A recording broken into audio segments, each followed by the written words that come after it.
ఈ పాత్రికేయ సమావేశానికి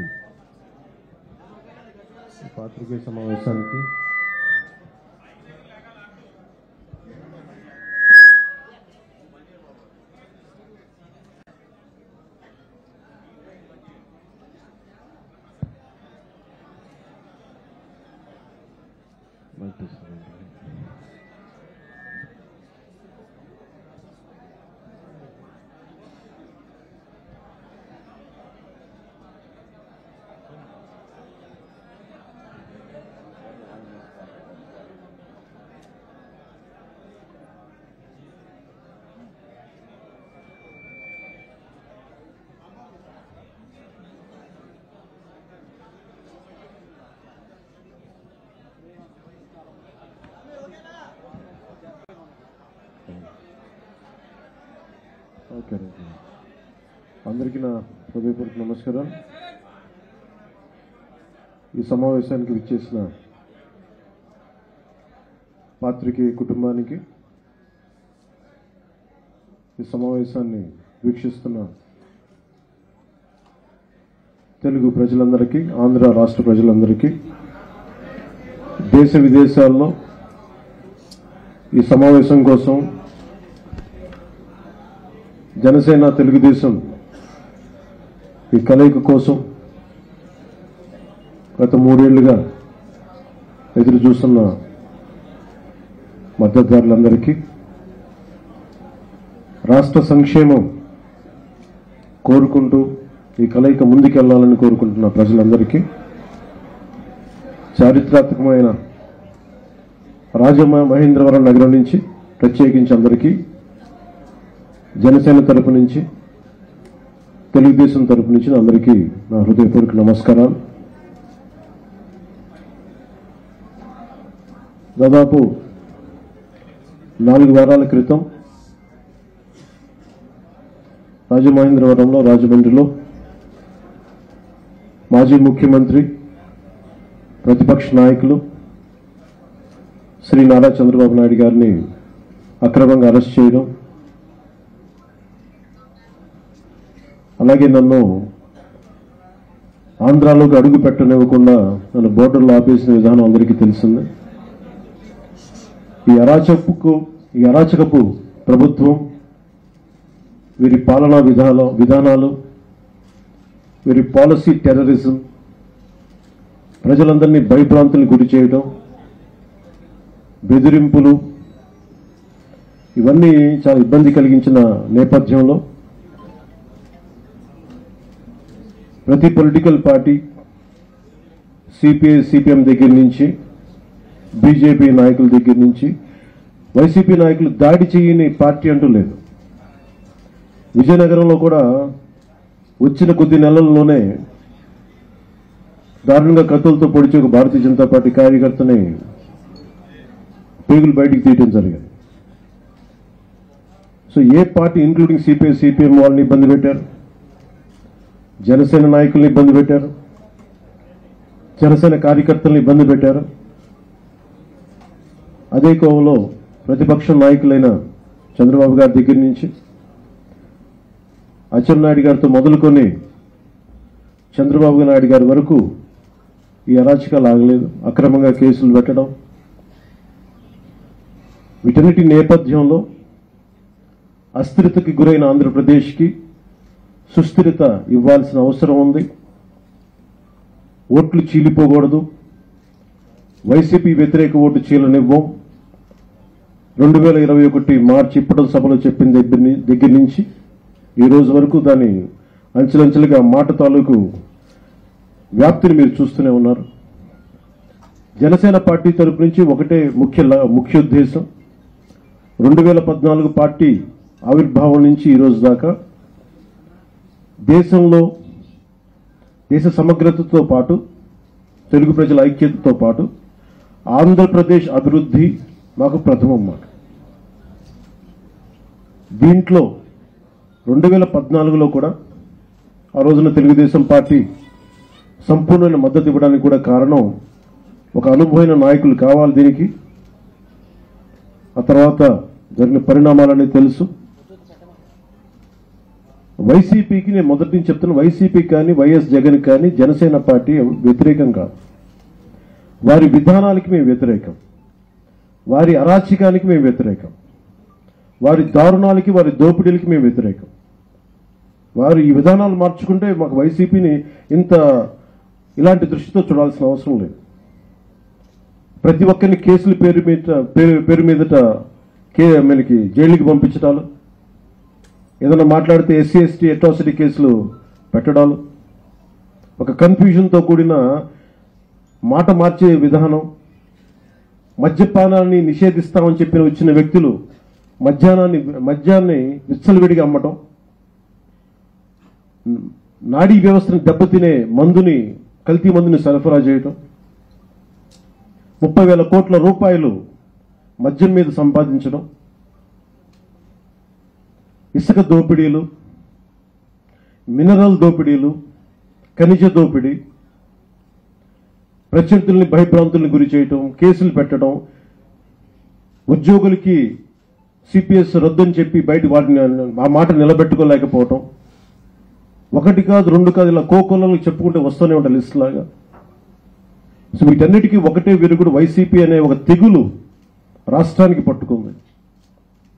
ఈ తెగులు పోవాలంటే జనసేన టీడీపీ వ్యాక్సినే రైట్. దీనికి దాంట్లో భాగంగానే ఏ మాట అయితే చెప్పామో ఎన్డీఏ భాగస్వామ్యంలో ఉండి కూడా ఆంధ్రప్రదేశ్ అభివృద్ధి కోసం, ఆంధ్రప్రదేశ్ ప్రజల సుస్థిరత కోసం, ఆంధ్రప్రదేశ్ భవిష్యత్తు భద్రత కోసం ఒక హిస్టారికల్ అలయన్స్ ని ఈ రోజున ఫస్ట్ కలయిక జరిగింది. అది చారిత్రాత్మకమైన రాజమహేంద్రవరం నగరంలో వీరేశలింగం గారు సోషల్ రిఫార్మ్ మూవ్మెంట్ ప్రారంభించిన ఈ నగరంలో, ఆదికవి నన్నయ్య పుట్టిన ఈ నగరంలో ఇది ఒక హిస్టారికల్ మీటింగ్ చేశాం. ఇక్కడ ఈ అలయన్స్ గురించి ముందు మాట్లాడబోయే ముందు నేను చెప్పిన మాటలు, రాజమహేంద్రవరం సెంట్రల్ జైల్లో అక్రమంగా అకారణంగా ఒక సీనియర్, ఒక 70 సంవత్సరాలు పైబడ్డ ఒక సీనియర్ నాయకుల్ని జైల్లో పెట్టి నానా హింసలకు గురి చేస్తా, బెయిల్ రానివ్వకుండా, పరిస్థితుల్లో కూడా టెక్నికల్ ఇష్యూస్ అని చెప్పి బెయిల్ రానివ్వకుండా చేయటం, ఇది చాలా బాధాకరంగా అనిపిస్తుంది. మొన్న మధ్యలో గుంటూరు జిల్లాలో కూడా 14 ఏళ్ల ఒక కుర్రోడిని చంపేసిన వ్యక్తికి కూడా బెయిల్ వచ్చింది. దారుణాలు చేసిన అందరికీ బెయిల్స్ వస్తున్నాయి, కానీ అక్రమంగా అకారణంగా పెట్టిన వ్యక్తికి టెక్నికల్ ఇష్యూస్ మీద రాష్ట్ర ప్రభుత్వం బెయిల్ రానివ్వకుండా చేయడానికి ప్రయత్నం, క్వాష్ చేయకుండా చేయడానికి ప్రయత్నం జరుగుతూ ఉన్నాయి. ఇవి చాలా ఆవేదన కలిగించాయి. ఎందుకంటే దీనికి ఒకటే ఒక మందు, ఒకటే ఒక విరుగుడు, ఈ వైసీపీ ప్రభుత్వం పోవాలి, జనసేన తెలుగుదేశం ప్రభుత్వం రావాలి. ఆ దిశగా మేము అడుగులేస్తూ ముందుకొచ్చాము. ఈ రోజున ప్రత్యేకించి ఇక్కడి నుంచి రాజమండ్రిలో ఎందుకు పెట్టుకున్నామని చెప్పడానికి, అన్యాయంగా జైల్లో ఉన్న శ్రీ నారా చంద్రబాబు నాయుడు గారికి మానసికంగా వారికి మద్దతుగా ఈ చారిత్రాత్మక నగరంలోనే మేము పెట్టాలని నిర్ణయించుకున్నాం.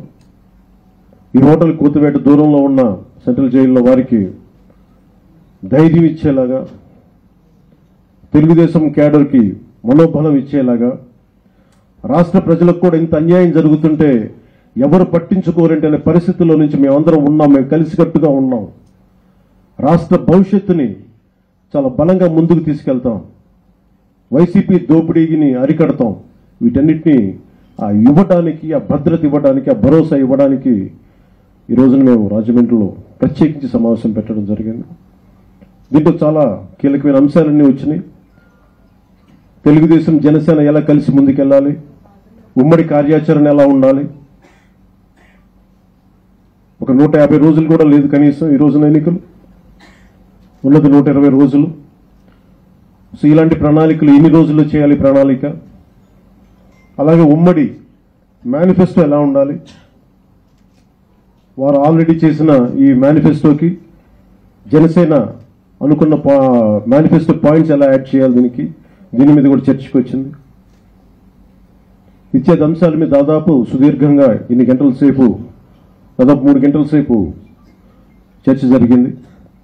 అన్ని అంశాలు, ముఖ్యంగా జనసేన టీడీపీ క్యాడర్ ఎలా కలిసి పనిచేయాలి, జనసేన నాయకులు టీడీపీ నాయకులు ఎలా కలిసి పనిచేయాలి, పెద్దలు స్పీకర్గా చేసిన అనుభవజ్ఞులు యనమల రామకృష్ణ గారు కూడా చాలా లోతుగా ఆయన అభిప్రాయాలు తెలియజేశారు.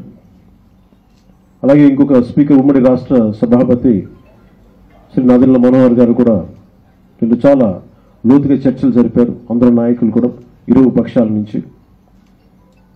ఈ కార్యక్రమం తాలూకు ముఖ్య ఉద్దేశం ఆంధ్రప్రదేశ్ ప్రజలకు భరోసా ఇవ్వడం, భవిష్యత్తు ఎన్నికల్లో ఎలా వెళ్ళాలి, ఎలా ముందుకెళ్ళాలి, ఎలా సుస్థిరమైన ప్రభుత్వాన్ని స్థాపించాలి, సుస్థిరత పాలనని ఎలా అందించాలి, ఎలాగ దీన్ని భవిష్యత్తుకి ఆంధ్రప్రదేశ్ యువతకు కానీ, ఉద్యోగస్తులకు కానీ, మహిళలకు కానీ, రైతులకు కానీ ఎలాంటి పథకాలు ఉంటే బాగుంటుంది, మేము ఇట్లా ఆలోచిస్తామని చెప్పి నారా లోకేష్ గారు చాలా ప్రత్యేకించి చాలా వివరంగా చెప్పారు.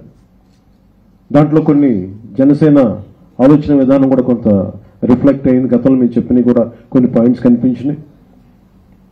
అలాగే మేము చెప్పే మేనిఫెస్టో పాయింట్స్ కూడా భవిష్యత్తులో కొన్ని యాడ్ చేసి దీన్ని ఉమ్మడి కార్యాచరణ, ఉమ్మడి ప్రణాళికగా ఎలా ముందుకు తీసుకెళ్లాలి, ఇవన్నీ ఇలాంటి తదితర అంశాలన్నీ చాలా బలంగా ప్రస్తుతం మనకి చర్చలోకి వచ్చినాయి. ఈ రోజున స్టార్ట్ చేసిన ఇది మళ్ళీ ఇలాంటిదే రాజమహేంద్రవరంలో ప్రభుత్వం ఏర్పాటు చేసిన తర్వాత మరి అలాంటి సభ ఇక్కడే జరగాలి మళ్ళీ అని మనస్ఫూర్తిగా కోరుకుంటూ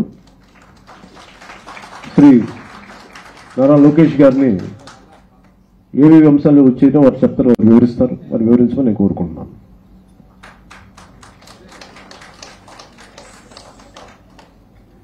మీడియా మిత్రులందరికీ నా నమస్కారం. విజయదశమి రోజున ఈ కలయిక రాష్ట్రానికి మేలు చేసే కలయిక. 2014లో నవ్య ఆంధ్రప్రదేశ్కి రాజధాని లేదు, అప్పుడే సమర్థవంతమైన నాయకుడు కావాలని కండిషన్ లేకుండా ఆనాడు పవన్ కళ్యాణ్ గారు తెలుగుదేశం పార్టీ బీజేపీ పొత్తుకి మద్దతు పలుకడం జరిగింది.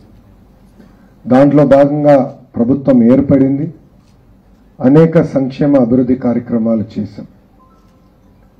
ఇప్పుడు మళ్ళీ రాష్ట్ర ప్రయోజనాల కోసమే తెలుగుదేశం పార్టీ, జనసేన పార్టీ కలిసి ముందరికి ప్రయాణం చేయాలని నిర్ణయం తీసుకుంటాం జరిగింది. గత 4.5 సంవత్సరాలుగా ఆంధ్ర రాష్ట్రంలో సామాజిక అన్యాయం జరుగుతుంది. బీసీలు, ఎస్సీలు, మైనారిటీలు, ఎస్టీల పైన పెద్ద ఎత్తున ఎప్పుడు జరిగిన విధంగా దాడులు జరుగుతున్నాయి. బీసీలో తీసుకుంటే పవన్ గారు ఇప్పుడే చెప్పినట్లు అమర్నాథ్ గౌడ్ అన్న కుర్రోడు వాళ్ళ అక్కని వేధిస్తున్నారు. వేధించదని అన్నందుకు అతని టెక్స్ట్ బుక్ నుంచి పేపర్లు చింపి నోట్లో కుక్కేసి పెట్రోల్ పోసి తగలబెట్టి చంపేశాడు వైకాపా నాయకుడు కొడుకు. ఆ అబ్బాయి ఈరోజు బెయిల్ తీసుకుని బయట తిరిగితే ఊరేగింపు చేస్తున్నారు. అదేవిధంగా బీసీలకి రావాల్సిన అనేక సంక్షేమ కార్యక్రమాలు రద్దు చేశారు. స్థానిక సంస్థ ఎన్నికల్లో వాళ్ళకి రావాల్సిన రిజర్వేషన్ 10% ఈ ప్రభుత్వం కట్ చేసింది. ఇంకా మా దళిత సోదరులకు వచ్చేగల డాక్టర్ సుధాకర్ గారి దగ్గర నుంచి తూర్పుగోదావరి జిల్లాకి చెందిన సుబ్రహ్మణ్యం వరకు ఈ ప్రభుత్వం వెంటాడి చంపేస్తుంది.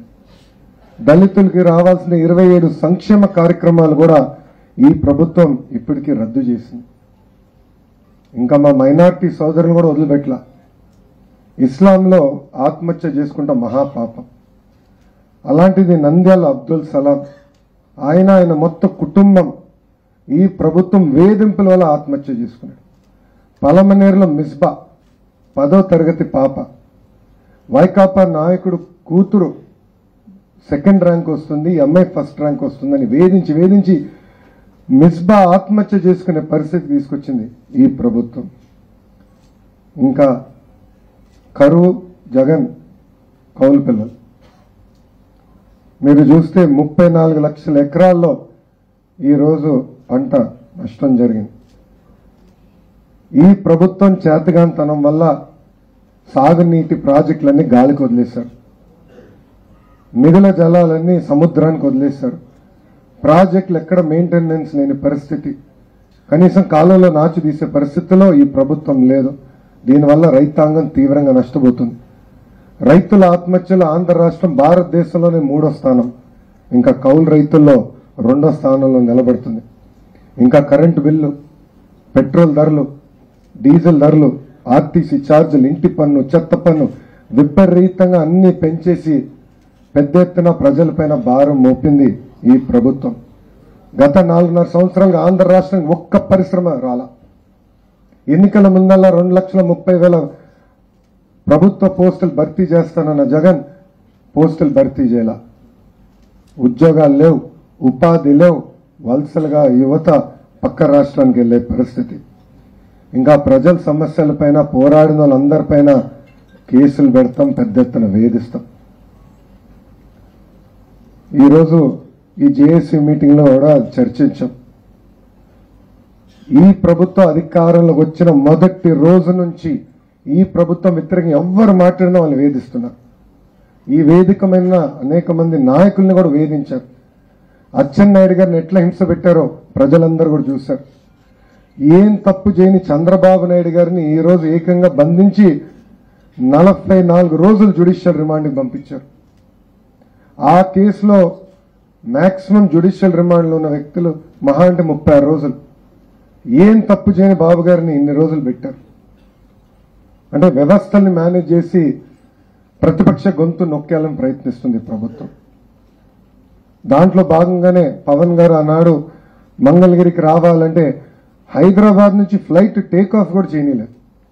పవన్ గారు వస్తే law and order problem create అవుతుందట. ఇంకా రోడ్ మార్గంలో వస్తే దాదాపు 3 గంటల సేపు బార్డర్లో ఆపేశారు. దాని తర్వాత పోరాడితేనే అలౌ చేశారు. కానీ లా అండ్ ఆర్డర్ ప్రాబ్లం ఎక్కడ లేదు. సో ఈ ప్రభుత్వం వ్యతిరేకంగా ఎవ్వరు పోరాడినా వాళ్ళ గొంతు నొక్కేదానికి ప్రయత్నిస్తున్నారు.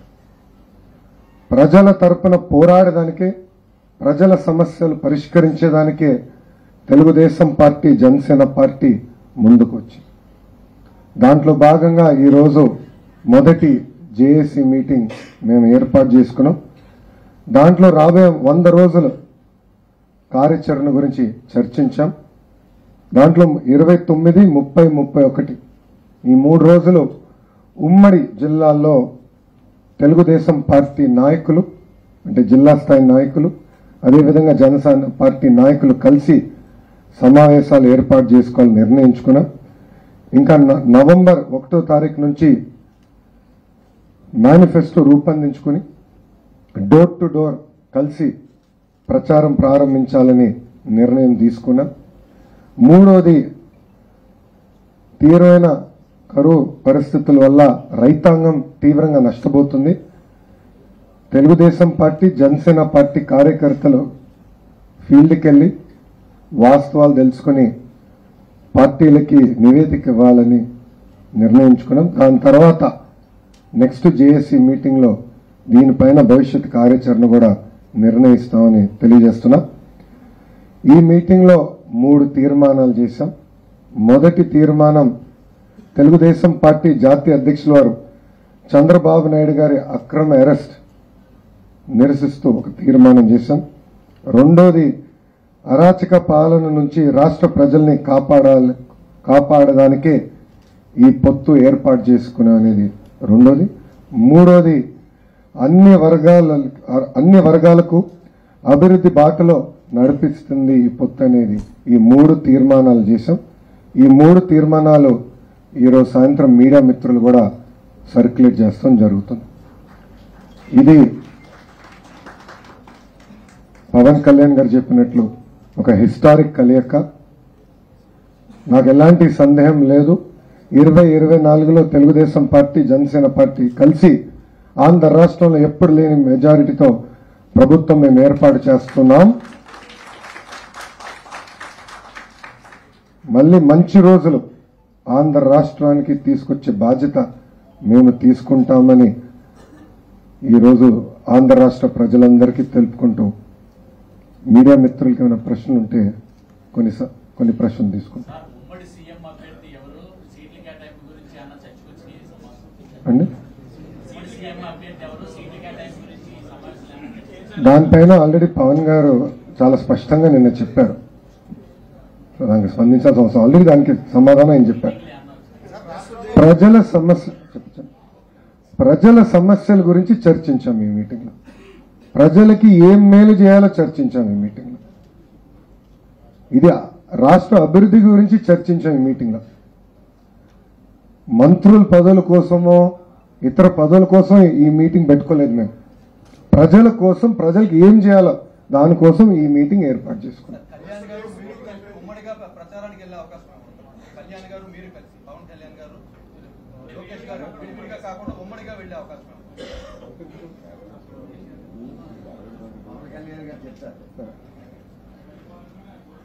ఇది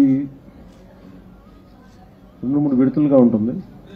మొదటి విడతలో జనసేన, తెలుగుదేశం జన సైనికులు, తెలుగుదేశం కార్యకర్తలు కలిసి ఉమ్మడిగా ప్రణాళికను తీసుకెళ్ళటం, ఉమ్మడి కార్యక్రమాలు చేయటం, వాటితో పాటు మా సీనియర్ నాయకులు వారితో తోడవడం, అలాగా వచ్చే మన జాయింట్ యాక్షన్గా మన ఈ మీటింగ్లో అప్పుడు ఉమ్మడిగా ఎట్లా వెళ్ళాలి దీని మీద అనేది దాని మీద కూడా అప్పుడు ఆ రోజుకు సెకండ్ మీటింగ్లో ప్రస్తావనకు వస్తున్నది. ఆ రోజు I think we table it for that particular day. ఆ డిస్కషన్ ఆ రోజు టేబుల్ చేశాం. అలాగే మీరు అడిగిన ప్రశ్నకి ముఖ్యమంత్రి అనేది ప్రప్రథమంగా రాష్ట్ర భవిష్యత్తు మీదే నిర్ణయం జరిగింది. కానీ ముందుకు కావాల్సింది ప్రజలకి భద్రత, సంక్షేమం, అభివృద్ధి. పదవులు అనేది దాని తర్వాతే గురించి మాట్లాడుతాం తప్ప ముందుకు ఆంధ్రప్రదేశ్ సుస్థిరత, భద్రత మీదే చర్చలు జరిగినాయి.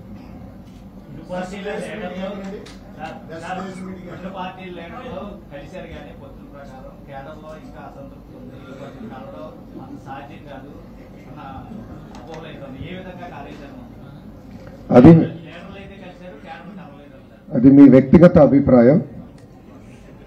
ఎందుకంటే చాలా మంది ఇక్కడ కంటెస్టింగ్ క్యాండిడేట్స్ కూడా ఉన్నారు. మా నియోజకవర్గాలు ఎక్కడ ఆ ఇబ్బంది అయితే ఎదుర్కోలేదు. అయినా కూడా ఎక్కడన్నా ఆ సమస్య ఉంటే దాన్ని పరిష్కరించేదానికే ఈరోజు జిల్లా స్థాయిలో మేము మీటింగ్ ఏర్పాటు చేయాలని నిర్ణయించుకున్నాం. దాని తర్వాత మేము డెసిషన్ తీసుకుని అందరి కలియక మేము చూసుకుంటాం.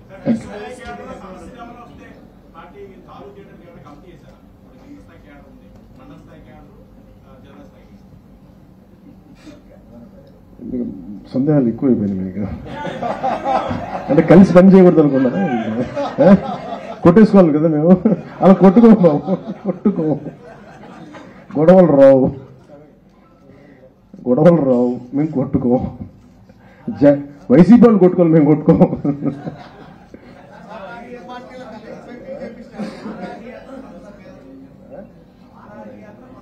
ఖచ్చితంగా కొనసాగుతుంది. అంటే ఇది కంటిన్యూస్గా వెళ్ళిపోవడానికి పెట్టుకున్నాం. కానీ ముందుగా మాకు ఇప్పుడు ఉమ్మడి కార్యాచరణ మీద ప్రణాళిక అన్ని సిద్ధం చేసుకున్న తర్వాత అది వారు చేయాల్సిన యాత్రలు వారికి ఉన్నాయి, అలాగే నేను చేయాల్సిన నా తరపున ఉన్నాయి, అలాగే ఉమ్మడి కార్యాచరణ కూడా ఉంటుంది. అన్ని కలిపే ఉంటాయి.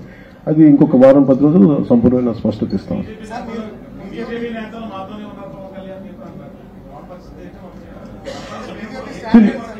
Very simple. దీని పెద్ద మీరు లోతుగా అధ్యాయం దీని నుంచి లాగాల్సిన అవసరం లేదు. బీజేపీ, నరేంద్ర మోదీ గారు, అమిత్ షా గారు, నేను as a Janasena as an NDA partner. Andhra Pradesh పరిస్థితి చాలా చిత్రమైన పరిస్థితి. దాన్ని నా priority, Janasena priority, people of Andhra Pradesh ప్రజలే ప్రయారిటీ. ఇది భారతీయ జనతా పార్టీ నాయకులు, అగ్రనాయకులు కూడా అర్థం చేసుకున్నారు. అందరూ సానుకూలంగానే ఉన్నారు.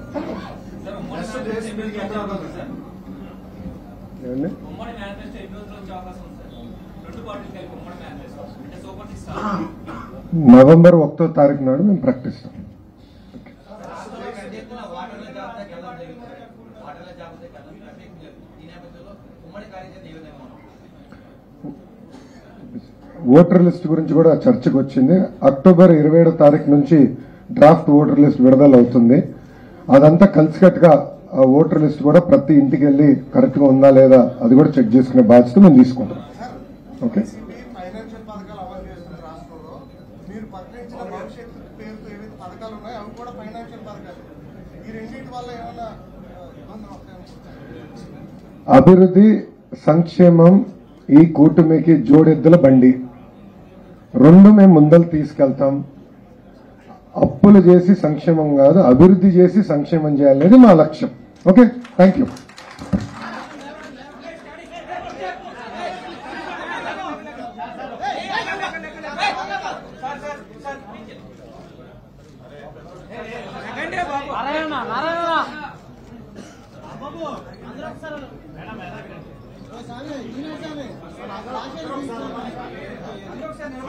ఫోటో ఇస్తారు అందరూ.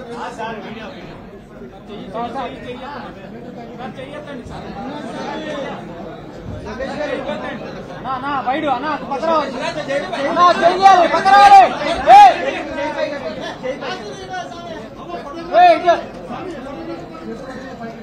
బాబు గారు వచ్చినా చేస్తారు. అన్నా ఫోన్